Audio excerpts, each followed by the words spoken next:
Hey guys, so today I am here working with Porter. I figured this would be a good chance to show you guys a really easy, simple way to do an awesome pet trim on a Kerry.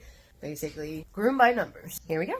To get started, I'm using my Artero reactor clipper set to a 30 to do his clipper work on the face. Going from the base of the ear, I'm clipping down to about 2 fingers above the breastbone. Then, starting at the front corner of the ear, I'm clipping toward the corner of the eye, stopping about 1/4 of an inch behind the eye so that I have hair left to blend to avoid harsh lines. Next, I'm clipping the cheek to avoid any coarseness and set the rectangular shape of the head, and then clipping along the lower jaw to the point of the canine or flew. For my ears, I like to use a 30 or a 40 on the inside, clipping the edges clean at the same time, and then I use a 10 on the outside of the ear. For the rear, I clip the sanitary area with a 10 or a 15 blade, and then I use a 30 from the sanitary area to the point of rump, usually marked by cowlicks, and clip along the inside of the legs to expose the strong inner thigh muscle. Now moving on to clipping the body. Using a number 4 attachment comb or number 2 depending on the dog, I clip a straight line from the base of the ear toward the elbow, being mindful not to clip into the crest of the neck or pinch the elbow. Next, I'm using a number 1 attachment comb for the top line and rib cage, careful not to clip into the loin area. The loin hair is essential for getting a nice transformation into full legs. If you use a number 2 attachment comb for your front, try a 0 comb for this step. My rule of thumb is to always go 2 sizes up with this trim. Now using an A attachment comb, I'm just clipping along the hip and skimming off down into the leg to set the shape of a nice wide strong rear. I also use this as an opportunity to skim hair off the loin, helping save myself some work once I start using my shears, along with setting my front legs and the crest of the neck. The last point I need to set before I can start connecting all of these dots are the feet. Using a pair of curved shears, I first like to pick up the feet, comb all of the hair down toward the foot, and trim off anything that sticks out past the pads of the feet. Then, letting the foot set back into place on the table, I hold my shears parallel to the table and trim around the base of the foot, tilting my shears perpendicular along the front of the foot to expose a bit of the nail. Now that your body and feet are set, your legs will take no time. All you have to do is draw a straight line with your shears from where you clipped off the shoulders and hips